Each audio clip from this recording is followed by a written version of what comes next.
د معدې له سوزش او درد څخه د خلاصون 6 لارښوونې.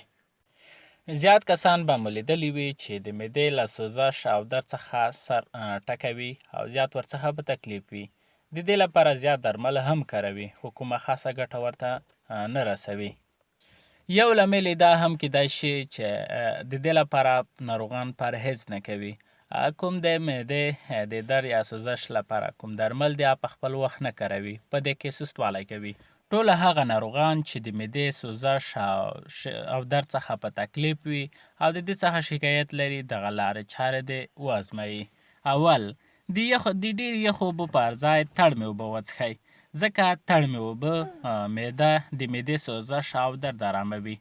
که چیرې کوم وخت د معدې سوزش او درد ته پیدا شه نو تړمې اوبه وڅښئ، ځکه د تړمې اوبه د معدې سوزش او درد آراموونکي دي. دوهم، د ګازي مشروباتو د څښلو څخه ډډه وکړئ.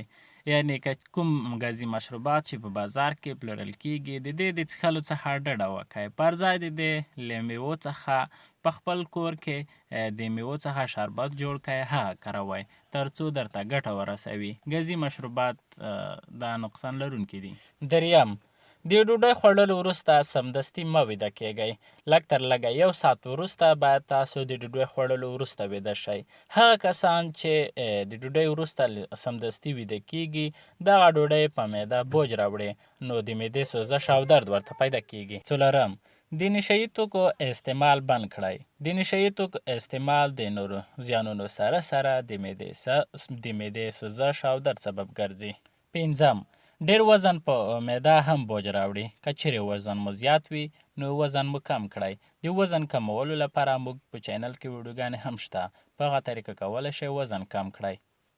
شپږم، خواړه ډېر او په یو وار مه خورئ. که چیرې ډېر خواړه په یو وار وخوړل شي نو دغه ډېر خواړه د معدې سوزش او درد سبب ګرځي، په معده بوج راوړي او نشي کولی چې سم ډول هضم شي.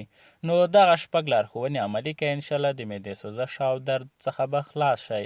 نو که ویډیو مو خوښه شوې وي لایک یې کړئ، که کومه پوښتنه لرئ کمنټ یې کړئ او دا ویډیو د نورو پښتنو ملګرو سره هم شیر کړئ.